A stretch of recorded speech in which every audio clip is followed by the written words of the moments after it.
ऐतिहासिक फैसला आया है। हम सब ने देखा कि किस तरह से चंडीगढ़ के चुनाव में साफ साफ था कि 20 वोट इंडिया गठबंधन के थे, 16 वोट बीजेपी के थे। 20 में से 8 वोट किस तरह से इंडिया गठबंधन के वोट गलत तरीके से इनवैलिड डिक्लेयर कर दिए गए और इंडिया गठबंधन के कैंडिडेट कुलदीप कुमार को हारा हुआ डिक्लेयर कर दिया गया, बीजेपी के कैंडिडेट को जीता हुआ डिक्लेयर कर दिया गया। मामला जब सुप्रीम कोर्ट में गया तो सुप्रीम कोर्ट ने बहुत जल्दी सुनवाई करके और आज जो पूरा जो प्रोसेस भी था, किस तरह से माननीय सुप्रीम कोर्ट ने सारे बैलेट पेपर मंगाए अपने पास, बैलेट पेपर खुद देखे और आज रिजल्ट डिक्लेयर कर दिया। ये मुझे लगता है कि भारतीय इतिहास के अंदर शायद पहली बार हुआ है। हम सुप्रीम कोर्ट का बहुत बहुत शुक्रिया अदा करते हैं कि इतने कठिन समय में आज जो देश के अंदर जो हालात हैं, पूरा डिक्टेटरशिप चल रही है, जनतंत्र को कुचला जा रहा है, जगह जगह सारे इंस्टीट्यूशंस जो हैं वो एक तरह से कुचले जा रहे हैं, रौंदे जा रहे हैं। ऐसे में सुप्रीम कोर्ट का ये जो फैसला है ये बहुत मायने रखता है जनतंत्र के लिए और जनतंत्र को बचाने के लिए ये सुप्रीम कोर्ट का फैसला बहुत अहम है। इंडिया गठबंधन, इसलिए हम सुप्रीम कोर्ट का बहुत बहुत शुक्रिया अदा करते हैं। इंडिया गठबंधन की ये बहुत बड़ी जीत है, पहली जीत है, बहुत बड़ी जीत है और बहुत बड़े मायने रखती है। एक तरह से उन लोगों से छीन के लाए हम लोग ये जीत। उन लोगों ने तो चोरी कर लिया था ये चुनाव, उन लोगों ने तो वोट चोरी कर लिए थे, लेकिन हमने हार नहीं मानी। हम आखिरी समय तक लड़ते रहे, संघर्ष करते रहे और अंत में हमारी जीत हुई।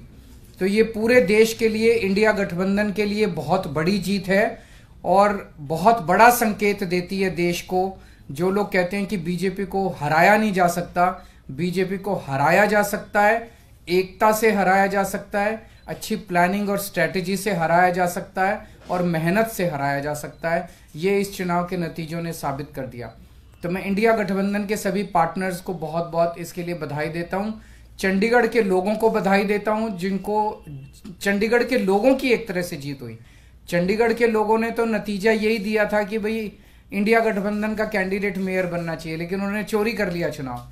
तो एक तरह से जनता की हार हो गई थी, लेकिन अब जनता की जीत हुई है और पूरे देश की जीत हुई है। पूरे देश ने देखा कि किस तरह से बीजेपी ने यह चुनाव चोरी किया। इस चुनाव में 36 वोट थे टोटल, बीजेपी के, कांग्रेस के, आम आदमी पार्टी के, अकाली दल के 35 काउंसलर और 1 मेंबर ऑफ पार्लियामेंट, 36 वोट थे। उन 36 वोट्स की काउंटिंग में बीजेपी वालों ने 8 वोट चोरी कर लिए, 25% वोट चोरी कर लिए 36 के अंदर। सोचो, अभी कुछ दिन के बाद देश का बड़ा चुनाव होने वाला है, उसमें 90 करोड़ वोट हैं। अगर ये 36 वोट में से 25% वोट चोरी कर सकते हैं, 90 करोड़ वोटों में ये कितने वोटों की चोरी करेंगे, सोच के भी रूह कांप उठती है, रोंगटे खड़े हो जाते हैं। सुनते तो थे कि बीजेपी वाले गड़बड़ करते हैं, सुनते तो थे कि बीजेपी वाले बदमाशी करते हैं, वोटों की चोरी करते हैं, पर कभी कभी मन कर सबूत नहीं था, निकल के नहीं आता था। आज कैमरे का कुकर्म पकड़ा गया। इससे साफ जाहिर है कि कितने बड़े स्तर के ऊपर ये वोटों की चोरी करते हैं। अब बड़ा मसला ये है, पूरे देश को सोचना पड़ेगा कि अगर जनतंत्र नहीं बचेगा तो कुछ नहीं बचेगा। आज जितनी कॉन्फिडेंस के साथ ये कह रहे हैं 370 सीट आएंगी, 370 सीट आएंगी, एक तरह से देश के लोगों को चैलेंज कर रहे हैं ये लोग कि तुम्हारे वोट की जरूरत नहीं है हम लोगों को, हमारी तो आ रही है 370 सीट। तुम्हारे वोट की जरूरत नहीं है हम लोगों को, हमारी तो आ रही है 370 सीट। अगर उन्हें इतना कॉन्फिडेंस है 370 सीट का, कहां से आ रहा है ये कॉन्फिडेंस? कुछ तो गड़बड़ कर रखी है इन्होंने।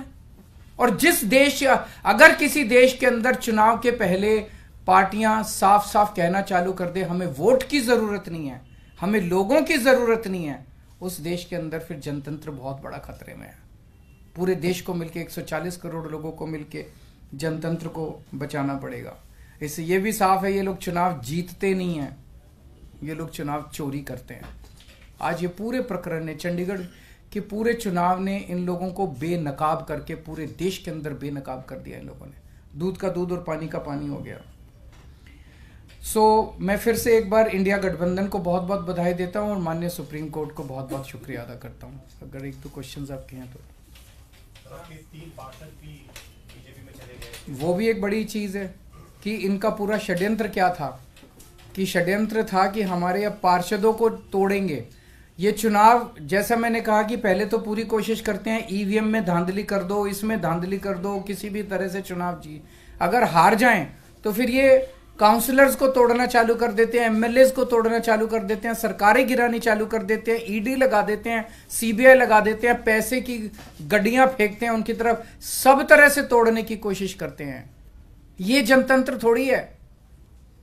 सर इस चुनावों ने दिखाया कि कैसे अगर आम आदमी पार्टी और कांग्रेस मिल जाए तो बीजेपी को हरा सकते हैं। मैंने अभी यही बोला, हुआ तो क्या पंजाब में भी आप इस पर ये मैंने बोला कि किस तरह से अगर हम सारे लोग इकट्ठे हो जाएं, इंडिया गठबंधन के इस चुनाव ने एक बहुत बड़ा मैसेज दिया है।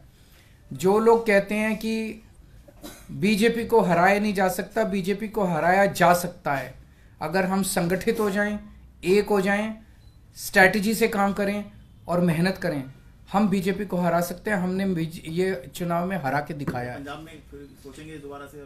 नहीं, वो स्ट्रैटेजी जीतने की स्ट्रैटेजी है, आप उसमें चिंता मत करो, उसमें जीतेंगे।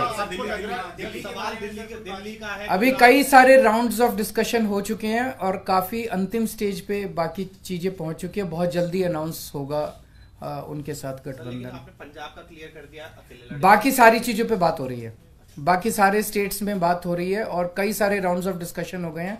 काफी अच्छी बातचीत चल रही है और काफी एडवांस्ड स्टेज पे है। बहुत से आपके साथी हैं जो इंडिया लाइंस की बस में चढ़े तो थे लेकिन धीरे धीरे उतरने की कोशिश कर रहे हैं। सबका अपना अपना वो है। मैं आज आपको लगता है कि उनको देख आज के जो रिजल्ट उनको उम्मीद जगी होगी और वो वापस आ सकते हैं?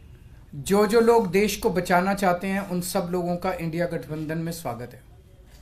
सर आपको लग रहा है लार्ज स्केल रिगिंग भी लोकसभा के समय ये अपोजिशन को, इंडिया ब्लॉक को अब डर है, जिस तरह का पिछले कुछ दिनों में घटित हुई है चीजें?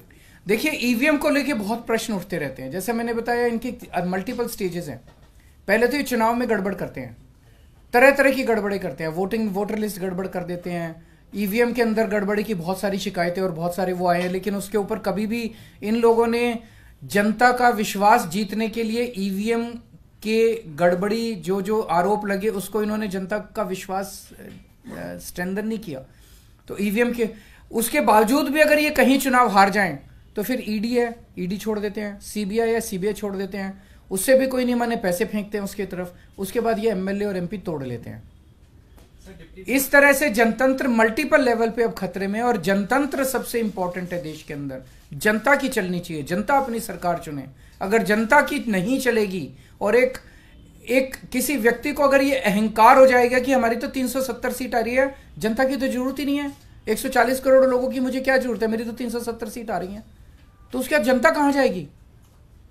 जनता अपना घर बैठे, वो कह रहे हैं कि जनता घर बैठे, हमें तुम्हारी जरूरत नहीं है। उसका मैं डिटेल्स पता करके बताऊंगा, क्योंकि मुझे नहीं पता लीगल क्या पोजीशन है। मेयर डिप्टी मेयर का चुनाव कराता है, तो चूंकि वो मेयर नहीं रहा, उसने चुनाव कराया था, अब नया मेयर बना है, तो क्या वो भी दोबारा होगा, मेरे को अभी इसके बारे में क्लैरिटी नहीं है, मैं वकीलों से बात करके बताऊंगा। Thank you.